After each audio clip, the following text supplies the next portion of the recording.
Welcome friends to our new blog.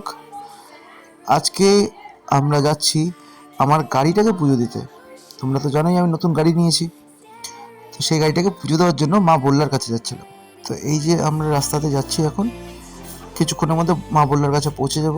এই যে আপাতত গঙ্গারামপুরে চলে এসেছি, এই ঘড়ি ফোয়ারা মোড় পার করে গেলাম, আর সামান্য কিছুক্ষণের রাস্তা।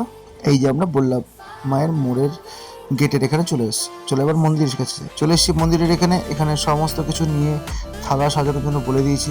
এই পুকুরটার মধ্যেই মায়ের বিসর্জন করা হয়। ওই যে ওর থালা নিয়ে নিয়েছে, নিয়ে দাঁড়িয়ে আছে। এই যে আমি একটা 50 টাকা দিয়ে গাড়ি পুজো দেওয়ার জন্য নিয়ে নিয়েছি টিকিট, আর ওই যে পুজো দিতে ঢুকে গেল। ভেতরে পুজো চলছে, আমাদের পুজো এখন রানিং। আর তার সাথে আমি আমার মানতের পূজাটাও সেরে নিয়েছি।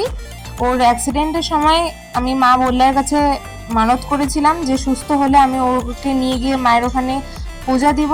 সেই পূজাটা আমি কমপ্লিট করে নিলাম। আর দেখতেই পাচ্ছ এখানে গাড়ি পুজোও দিয়ে দিচ্ছে ঠাকুরমশাই, খুব সুন্দর করে পূজা দিয়েছেন। আমাদের ভিডিওটা দেখতে দেখতে লাইক, কমেন্ট আর শেয়ারটা করতে কিন্তু ভুলো না। আর কিছুক্ষণ পর আমরা এখান থেকে বেরিয়ে যাচ্ছি। আর ভিডিওটি শেষ হতে হতে তোমরা সবাই কমেন্টে বলো জয় মা বল্লা।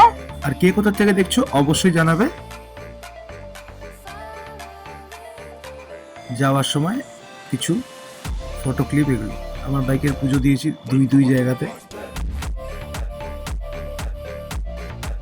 এই যে আমরা আবার কর্ণজোড়াতে এসে মটরকালী বাড়ি মন্দিরেও পুজো দিয়েছি, তার মধ্যে এই মন্দিরটাও একটা। এই মাও খুব জাগ্রত।